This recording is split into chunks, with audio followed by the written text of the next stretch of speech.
ज्यादा कामयाब होवे। मतलब कि जिथे तक मैं मेरी कामयाबी है ना, मैं इनू इस तो उपर देखना चाहना। ओके, अस्सलाम वालेकुम। वैसे ना मैं सुनिया कि भी है, पढ़िया भी है कि हर इंसान नाल ना नेकी करनी चाहिए है। लेकिन अज कल के दौर दे विच ना, जिस तरह इंसान दूसरे इंसान दे नाल नेकी करन तो बाद करदा ना, इस चीज़ नूं देख के कसमें खुदा दी किसी नाल नेकी करन नूं दिल नहीं करदा। जिहदे नाल नेकी करो ना, जिस टाइम वो फसिया हुंदा ना, उस टाइम कहने कि तू ही मेरा प्यो आ। फर्ज कर लो, मैं ये गल नहीं कहना, कोई कहता नहीं है इस तरह, मतलब कि इस तरह मिठे प्यारे हो जाते आ कि जिस तरह पता नहीं इस तो बगैर ਇਹਦਾ गुजारा ही नहीं हैगा। मेरा गल करन दा मकसद आ या किसी दी दिलजारी करना नहीं हैगा। जिहदे नाल भी नेकी कीती ना, मतलब जिद्दां सियाणे कहंदे ना कि अगर सप नूं तुसीं चूड़ियां भर दुध भी पियाओ ना, मतलब हत्थां 'च दुध पियाओ, ਉਹਦੀ ਫਿਤਰਤ ਆ ਡੰਗ ਮਾਰਨਾ। ਉਹਨੇ ਦੱਸਣਾ ਤੁਹਾਨੂੰ ਜ਼ਰੂਰ ਆ। ਜੋ ਮਰਜ਼ੀ ਕਰ ਲਓ ਤੁਸੀਂ, ਜਿੰਨਾ ਮਰਜ਼ੀ ਉਹਨੂੰ ਦੁੱਧ ਪਿਲਾ ਲਓ, ਜਿੰਨਾ ਮਰਜ਼ੀ ਉਹਨੂੰ ਗੋਸ਼ਤ ਪਾ ਲਓ, ਉਹਦੀ ਫਿਤਰਤ ਆ। ਜਿਸ ਇਨਸਾਨ ਦੀ ਜਿਸ ਬੰਦੇ ਦੀ ਇਹ ਫਿਤਰਤ ਆ ਨਾ ਕਿ ਉਹਨੇ ਦੱਸਣਾ ਹੀ ਦੱਸਣਾ, ਉਹਨੇ ਆਪਣਾ ਗਿਰਗਿਟ ਤਰ੍ਹਾਂ ਰੰਗ ਬਦਲਣਾ ਹੀ ਆ ਤੇ ਉਹਨੇ ਬਦਲ ਕੇ ਰਹਿਣਾ, ਜੋ ਮਰਜ਼ੀ ਹੋ ਜਾਵੇ। ਲੇਕਿਨ ਮੈਂ ਇੱਕ ਚੀਜ਼ ਦੇਖੀ ਆ ਕਿ ਦੁਨੀਆ ਦੇ ਵਿੱਚ ਨਾ, ਸਵਾਏ ਮਾਂ ਬਾਪ ਤੋਂ एक सिर्फ माँ बाप ऐसे आ कि जिन्हां दा रिश्ता तुहाडे नाल मुखलस आ, बेलौस होंदे आ। उन्हां दी ये कोशिश हुंदी आ कि मेरी औलाद, साडी औलाद जिहड़ी है ना, साडे तो एक बाप दी मैं गल कर रहा, बाप दी ये कोशिश हुंदी आ कि मेरा बेटा, मेरी औलाद मेरे तो ज़्यादा कामयाब होवे। मतलब कि जिथे तक मेरी कामयाबी है ना, मैं इनू इस तो उपर देखना चाहना।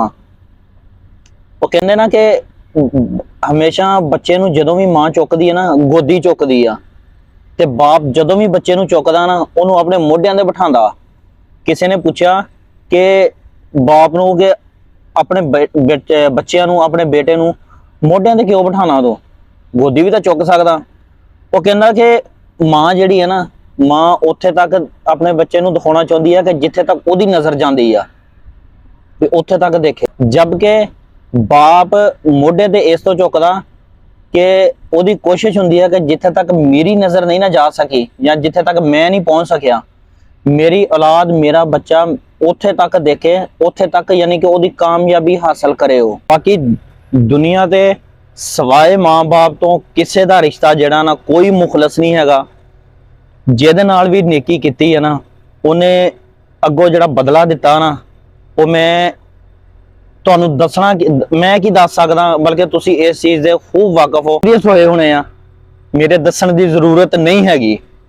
अगर फिर भी मेरे दस्सण दी जरूरत आ, ते फिर अगर तुसी चाहुंदे कि मैं दस्सां, ते तुसी कमेंट्स दे विच जरूर मैनूं दसना कि फिर मैं उहदी वजाहत नाल वीडियो बना के तुहानूं दस्सांगा कि किस तरह दुनिया इदां करदी आ। मैं अक्सर पढ़िया और सुनिया, हदीसां दे विच भी यही आ कि हमेशा इंसानियत दे नाल भलाई करनी चाहिए आ और अच्छाई करनी चाहिए आ, तो अजर ज़्यादा है। ठीक है। दूसरा, इंसानियत की इसलाह जिहड़ी करनी है ना, वो बहुत नेकी का काम आ। मैं इस चीज़ नूं मनदा, मैं इस चीज़ तो इनकार नहीं करता। लेकिन जिस तरह का दौर चलन दिया, इस तरह के दौर दे विच अगर कोई कहे ना कि इंसानियत की इसलाह करनी चाहिए आ, या मतलब कि उहदी हैल्प करनी चाहिए आ, हैल्प करना भी अच्छी गल आ, मैं सब की गल नहीं करता। बहुत सारे ऐसे लोग ने जिहड़े मुखलस भी ने, मतलब कि वो हैल्प अपनी मदद तो वैसे अल्लाह की ज़ात ही करे तो इंसान दी पूरी पैंदी आ। इंसान की मदद दे नाल कदी किसी दी पूरी नहीं पैंदी। लेकिन अगर किसी दी हैल्प की जरूरत है ना, उहदी हैल्प की जाए। खानदानी लोग, इंसानियत रखने वाले लोग, वो कदी भी उहदी जिहड़ी नेकी है ना, भुलदे नहीं हैगे। ते जिहड़े मतलब कि हैगे उस तरह ने मतलब तुसीं समझदे आ कि वो जदों अपना मतलब निकलदा, फिर तू कौन ते मैं कौन, फिर बुलाउण तो भी जांदे आ। कह लो कि वो जिद्दां पता नहीं यार एक अजनबी नहीं हो गए, या उन्हां दे नाल कोई उन्हां दा रिश्ता ही नहीं हैगा। अगर तुहानूं वजाहत चाहिदी है ना, तो कमेंट्स जरूर करना, मैं फिर वजाहत नाल इहदी वीडियो बनाऊंगा।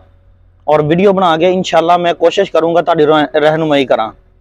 ਬਾਕੀ ਮਿਲਦੇ ਹਾਂ ਅੱਗੇ ਕਿਸੇ ਨਵੀਂ ਵੀਡੀਓ ਦੇ ਨਾਲ। ਅੱਲਾਹ ਹਾਫਿਜ਼।